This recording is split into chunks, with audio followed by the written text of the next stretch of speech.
এক একজন বাবা মার আহাজারি, এটা যার যায় সে বুঝে ভাই।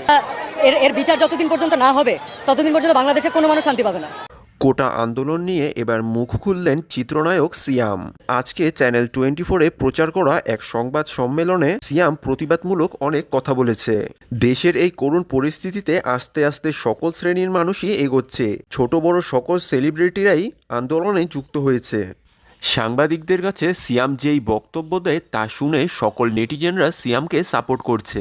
তিনি খুব সুন্দরভাবে ঠান্ডা মাথায় অন্যায়ের প্রতিবাদ করেছে। সিয়াম বলেন, দেশের এই পরিস্থিতির জন্য তিনি খুবই লজ্জিত। ছোট ছোট বাচ্চাদের যেভাবে গুলি করে মারা হচ্ছে তা মোটেও কাম্য নয়। শিক্ষার্থীরা তাদের হক আদায়ের জন্যই মাঠে নেমেছিল। সিয়াম জানায়, তিনি রাতে ঠিকমতো ঘুমাতে পারে না। অত্যাচারের ওই নৃশংস দৃশ্যগুলো তার রাতে ঘুমের মধ্যেও ভেসে ওঠে। দেশের পরিস্থিতি ঠান্ডা হওয়ার আগ পর্যন্ত আর এই নৃশংস হত্যার বিচার হওয়ার আগ পর্যন্ত তিনি শান্তি পাবে না। তিনি তার পরবর্তী প্রজন্মকে বলতে চায়, তিনি সবসময় সত্যের সাথে ছিল এবং ছিল অন্যায়ের বিরুদ্ধে। তাই তিনি আজকে শিক্ষার্থীদের সাথে মাঠে নেমেছে।